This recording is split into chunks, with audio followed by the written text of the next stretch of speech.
Hello and welcome to today's episode of the Untold, the show where we have amazing people, and for today's episode we have two of them.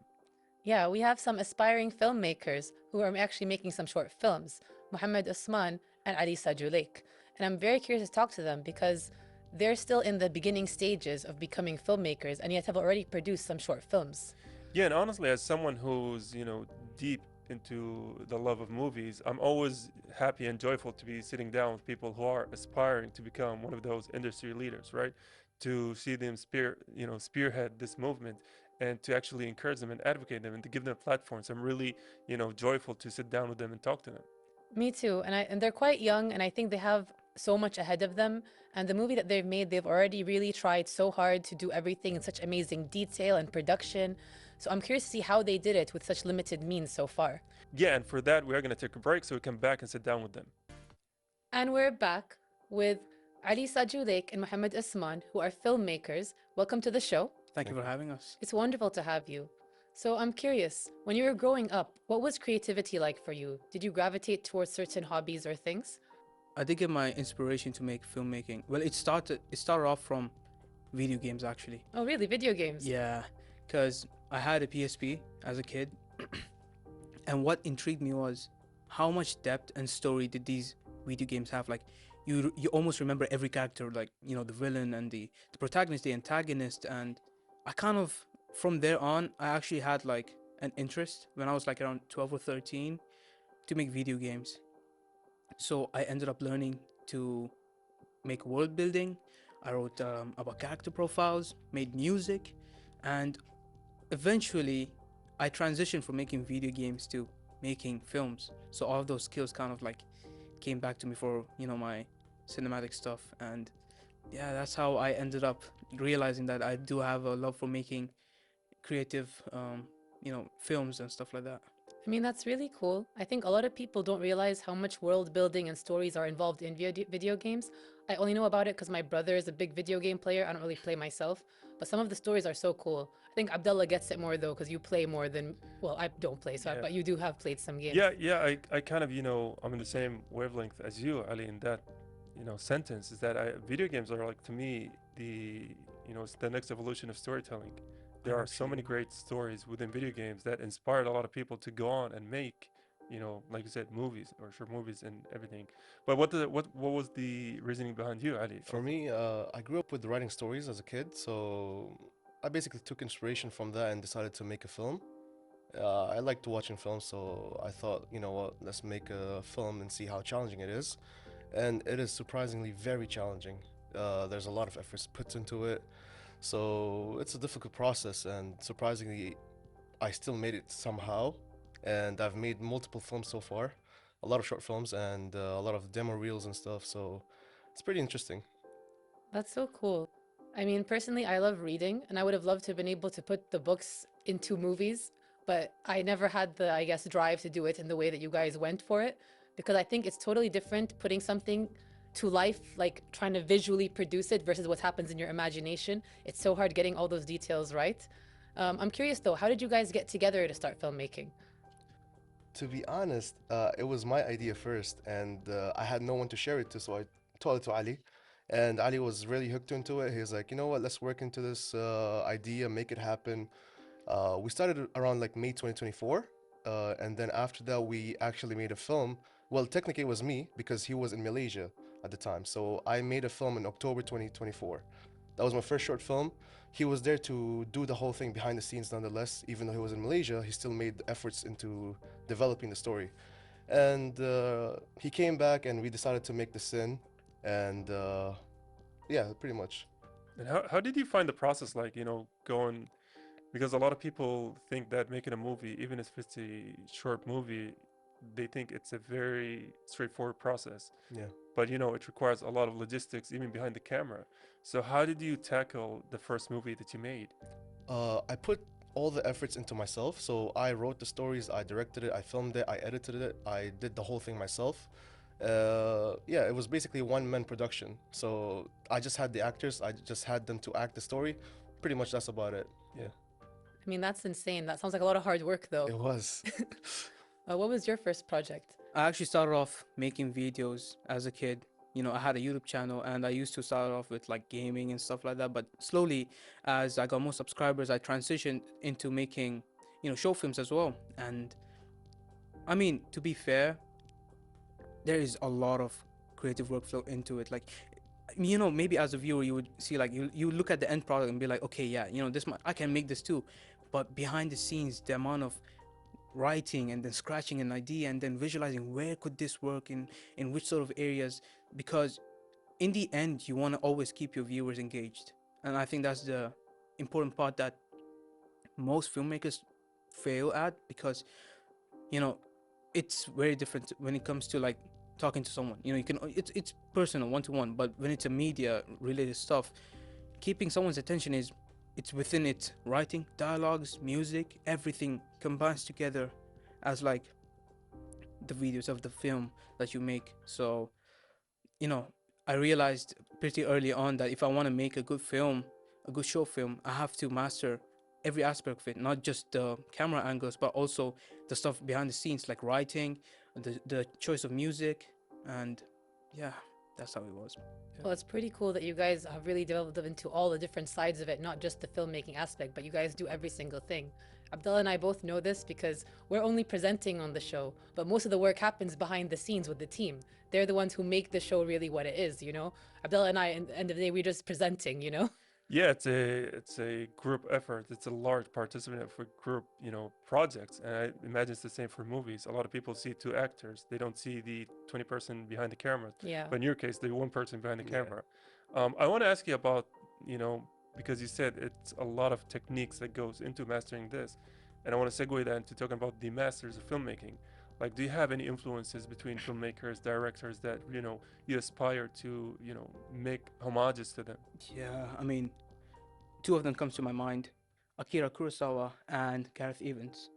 Akira Kurosawa's work is Yeah, Seven know, Samurai. yeah, Yeah, and it's one of the so greats. cool, so cool. The way he uses, you know, the weather and environment as an emotional impact is very cool. I mean, that's where I learned about Kurosawa, from Ghost of Tsushima. If you've played Ghost of Yeah, Tsushima, I've yeah. finished Ghost So, of Tsushima. Yeah, which is funny, you know, Kurosawa most mode. people, yeah, some Yeah. people would think that media, like movies, is the only way to express a good story. But to be fair, like if you look at it now, video games is where like most of my influences come from. But nonetheless, that's how I got to know Kurosawa's work. Yeah. And Gareth Evans, he Is was the one who made the Raid? The Raid yes, movie. Yeah, that's amazing. the Raid. I was just about to talk about it. The Raid and the Raid 2, amazing fight choreographies and really good intense action sequences. Yeah. What about you, Mohammed? For me, I would say I take a lot of inspiration from David Fincher. Yeah. I love his films, and the techniques on the shots that he does is very interesting. Especially, one of my biggest inspiration for is Seven, Seven. Yeah. one of my favorite films, and everything I've taken for making short films is based on that film itself, because it's basically everything I like. Like genre itself is what I like, and yeah, pretty much.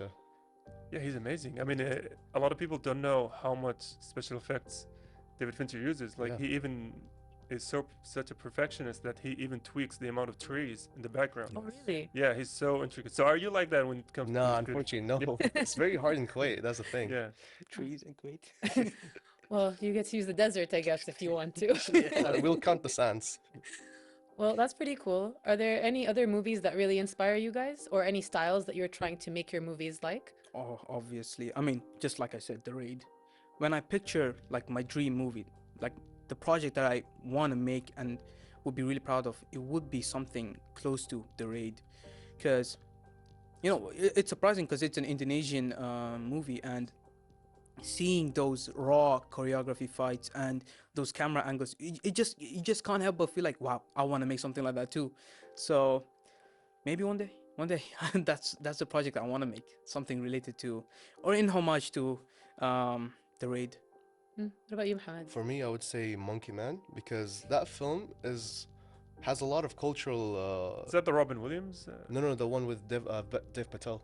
Oh, okay. Oh, Yeah. yes, the John Wick kind of Yes, movie. exactly. Yeah, that's an And amazing movie. that film has a lot of cultural like storyline into it, and I want to make something similar to that. A lot of action sequence as well, and I feel like that's like something I want to do, like introduce a fight story into including, you know, Kuwait's cultural story as well. Mixing all both together would be nice as well. I want to give it a shot too. Yeah.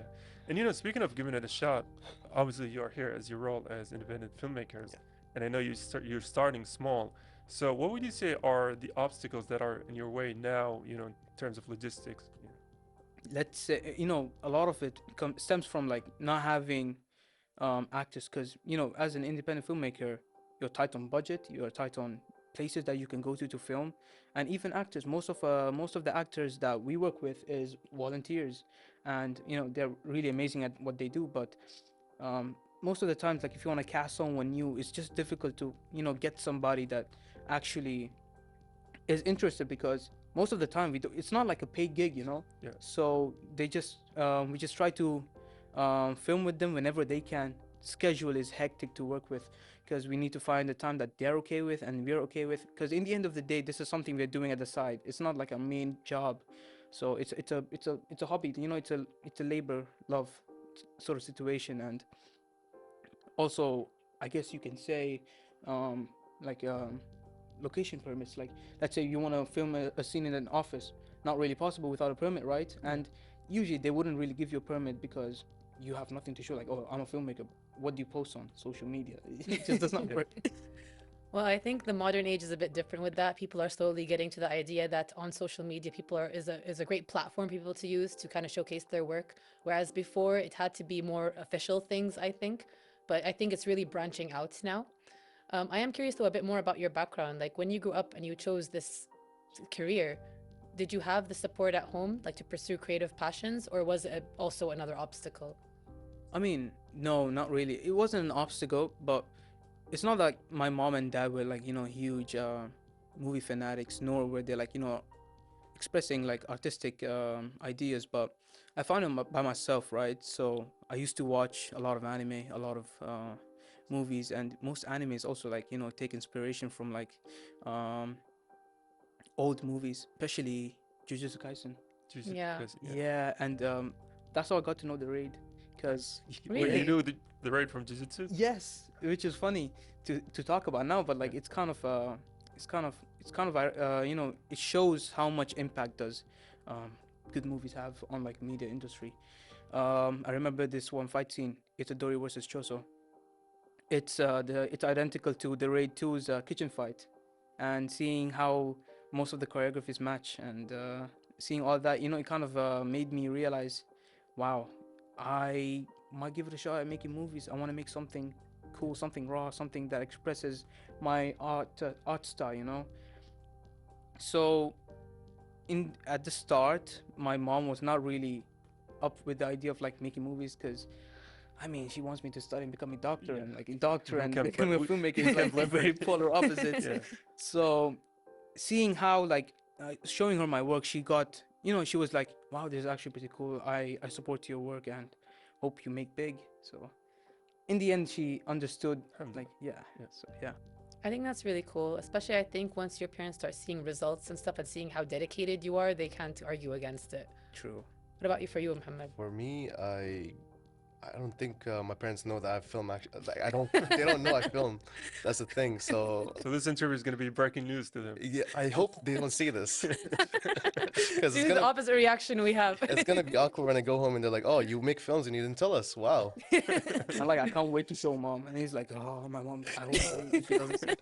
That's so funny. Yeah, but there's not much any like they don't really care what do you do. Like I don't have a future career as well, so they don't really put into the thing I do. So I'm not really open to them about what I do, like privately and publicly. So I just keep it a secret because I don't want to deal with the scolding. Like, you know, this is useless. There's no point of this. You're not gonna make money out of this because you're doing it for free. So I kept it a secret to them. I try to hint sometimes, like, hey, where you at? I'm like, I'm filming right now. They're like, they think I'm watching movies. That's the thing. So whenever I'm like, oh, I'm filming, no, okay, take your, come quick. And they're like, how long is this film? Like, why are you watching so long? Because filming takes 6 hours, more than 6 hours. So they get like confused. What kind of movies you're watching? Avatar 3? What? back to back. Yeah, like just watching over and over. It's the whole trilogy, you know? Exactly. So I hope once I make it, I can be open to them about it, because if I say it right now, I don't think they would be accepting it. They're like, Yeah. it's a waste of time. You can put that same time into studying, be something to with it, you know? Yeah. And I hope so too. You know, we can't really blame parents because they always want the safety net for their I kids, agree. right? Choosing the riskier alternative for parents, they see the now, right? And the now, that's a very dangerous path. So I'm sure your parents are going to be so proud, you know, once you make it and once you show them your stuff that you made. With that being said, we are going to take a break. We'll come right back after this one. And we're back with Muhammad and Ali, filmmakers who are trying to make it. I want to ask you about something, you know, speaking of making it, we are going to talk about your project. Is it called The Sin, if I'm not mistaken? Yes. So, which one, if you want to go first, talk us through it. The Sin is basically a story about like organized crime, and there's a lot of sequence to it, like action sequence, and the way we filmed it was through a iPhone. Oh, So we didn't really have the budget to buy a camera or find a camera. So, but the actors itself, they had the time to come in and actually dedicate their time into filming my project, which is now their project as well, because a lot of people in my team are dedicated to make the third part of the film. They want the third part, and unfortunately, right now, I don't really feel like doing it, but they really want it, and it's just, I have no choice, you know? And yeah. Well, to be fair, the thing that was really difficult when it came to filming the scene was locations. I remember this one time, me and Uthman, we were at Loyak, and we had like this videography competition. So we were filming, and we were using an iPhone as well back then as well. But I remember we came out, and after the whole thing, we sat down, and Uthman went through this whole idea, like I have this film, and it's a huge project, and I really want to work on it. And he took me through the whole story, how it, it was it's like a person gets in contact with someone who works with an organization, and realizes that it's a sketchy organization, and he gets robbed off. And we look at the protagonist, and we through the camera lens, and we go through his story on how he gets tangled with the organization, I could say. And it's a dark in terms of tone, but very a lot of action sequences. Yeah, that's the Sin. Well, it is called The Sin, so I can imagine it being a bit dark at least. Yeah, it's very dark. So can you walk us through like the process? Like what came to you first? The story, the idea, the action sequences? I'm pretty sure the first thing that came was the vibes, because we were trying to go for we were inspired by The Godfather, and we liked this dark undertone kind of vibe that they had, suits and everything. So that's what we were aiming for. So you could see majority of our characters in the movie has a suit on. That was like that was like mandatory for our volunteers. Besides that, I would say is the detective story for me is what I depth into. Like I went deep into the story because I wanted to show more about Seven compared to The Godfather. Yeah. So the way I wanted the film was supposed to be that way. And yeah, we basically started writing the story, and it took us like what, 2 years? Yeah. Oh wow. 2 years, yeah, it took us 2 years. Thing is, the first film was not supposed to be that same film, but somehow we ended up with a cliffhanger, and a lot of people hit me up like, "Hey, where's the second part?" And I was in Philippines by the way at the time, so people wanted me to do it. So I was like, you know what, I'm gonna come back, and we're gonna film the second part. We filmed the second part. People are asking for the third part now, and now I'm working on the third part, and I'm writing the script as we speak right now. And yeah, that's pretty much that's about it. And what would you say is the most fun part about making the movie? Because I know for you who, put it all together, it's a grueling part. Yeah. I don't think there's any fun part to it. Yeah. But if you could select something you found, enjoyment out of, what would that be? I would say actually, I find the filmmaking really fun. Yeah. Being like connecting with people, getting to know the actors and people behind the scenes, seeing like they have that dedication to put into something that they don't get paid for, by the way, which is crazy. Yeah. I It's for the love of it. exactly, and there's like what, 30 people working in this Absolutely. project, and I'm surprised. And I would say the working together into a film is really fun, memorable thing, and seeing how far they're gonna be into this, like trying to be in this, is just wow. Yeah. It's amazing. What I about want you? to add is, I feel like I remember this one time, there was like I think 5 or 6 people on the set, and we were all filming together, and it was this fight scene, and we took multiple tries to get it perfect, but in the end, when we finished recording, we pressed on stop. Every one of us just grouped together, and we looked at the screen. How did it look? How did it look? How does it look? And it looked good, and everybody just like celebrates. Yeah, this is the shot. This is the shot. I think that specific moment, all of us together celebrating, and just seeing how much effort we all put to it. I think that's rewarding as a process.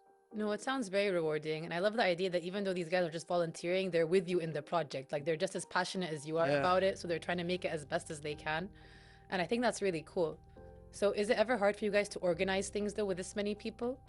Oh, it's very hard. It's very hard. A lot of people have different timings, and especially school, so they really have time to put into it. So some people are free on weekdays, and some people are not free on weekdays, and it's very hard to create a schedule because we need actors who are like in both screens at the same time, and it's not like we can't get that because yeah, schedules. I mean, fair enough. Yeah, I do think it's quite hard when you're organizing even just a group of friends to hang out, exactly. you know? Yeah, because there are like a lot of occurrences where like we are all just waiting for that one person who's important for the scene to come by, like, and we're like calling him like, hey, where you at? And then he's like, sorry, my mom just called and I can't come by. So all of us are just like, yeah, we're not gonna film today. Oh But no, sometimes we just improvise the script. We just remove the character and Yeah. just write the thing. Okay, so you guys do have to improvise We have to sometimes. improvise a lot. And, you know, speaking of improvising, there's a very famous story about, I think, Robert Rodriguez, if I'm not mistaken, where he sold his plasma to get the fund to make his first movie, which is, I think, Desperado. Before it wasn't Desperado, it was called another really? name. Yeah, he made it for $10,000. So let's go back to you. Yeah. What's something creative you had to use, you know, to overcome some limitations within the filming, you know, resources? drone shot. Drone shots, yeah. Drone shots. Drone shots. Oh. Okay. We wanted to get a drone, but thing is we couldn't find anyone with a drone, nor we could find anyone with a drone permit. So it was complicated. So what we did was we used a tripod, put the camera on top, and just brought it up, and just Oh, with the stick? you mean? with the stick. Oh. we just we made just it a grabbed it drone like shot. that, and it came out really good. Surprisingly, it came out really good. So yeah, I think that was a limitation for us. We just broke the barrier and decided to make something new. I mean, that's amazing. I think it really shows your creativity though, because when something has to be done, you're gonna find a way, no matter what that way is, even if it's something that's outside of the box. And I think that's what actually differs a lot of people in the creative industry, are the ones who can think outside of the box and improvise and work things to try to get your vision across. Yeah, I mean, we get sometimes like some shots come out really, really cool. And we sometimes like, I remember this one person messaging me, is like, hey, what are the equipments you use? Like, what camera is it and what was the drone? I just have a phone and I have a tripod. There's no drone. It's just those two things. And we have like this small cheap light ring that I bought for like $1 or something. That's it. That's what we are using. So it all depends on the vision, honestly. Yeah. And honestly, the capabilities of modern phones are beyond amazing. Yeah. Because Steven Soderbergh, who made the Ocean 11, he actually made 2 full movies using the phones. I think it really goes to show how technology is really changing the game these days, because I think before you had to have a camera, and if you didn't have the camera and didn't know how to edit it in the exact right way, like the old school way, you weren't going to get anything across. But there's so many more opportunities now. That's true. Because many people would be like, I don't have the equipment for this. I don't have the skills. But all I can say is just start. Just find a way to do it. You have a phone, you have a tripod. That's it. Just get to it. Just try to make something. Eventually, you'll realize that there is, everything is possible. All you need is idea and time and effort, and you can make anything, even with a phone. Yeah, very well said, Ali. You know, I love how you emphasize the idea that if you already have all the equipment in your hands, just go for it. We have ran out of time, though, unfortunately, on the episode. But I do want to thank you again, Thank you. Mohammad and Ali, for joining us on you for today's having episode us. of The Untold. I mean, it was wonderful to have you guys, and good luck on your next project. I hope you do make the 3rd part, Thank since you. everyone's asking for it. And we also want to see it. So good luck with that. And we're going to take a short break. And that's all we had for today. And honestly, I love talking to them. The filmmakers, you could see the passion that they had, even from a young age, and the way that their creativity led. It was so inspiring. Yeah, honestly, when Ali said that one of his inspirations was Akira Kurosawa and Gareth Evans, I was like, okay, that's my guy. You know, we found the connection there. So to see young filmmakers who aspire from the greats is always a joyful moment. I agree. I mean, I'm not as well versed in the realm of directors and movies as you are, but mashallah, you seem to know everyone every guest mentions. Yeah, I'm a crazy fanatic about movies. Well, that's really good. And even how he mentioned that even in one of the animes, they were referencing a film. I had no idea. And it's so cool that they're able to pick up on these things and that they have the inspiration, the creativity, the drive, and that they're willing to do unorthodox means, like they're willing to go outside the box to do what they need to do. Yeah, very well said, Lejen. I'm glad that the Untold, we gave them platform to advocate for their own platform, right? To advocate for their own projects. And with that being said, that's it from us, the team of the Untold. Until the next episode, goodbye for now. Goodbye and see you next time.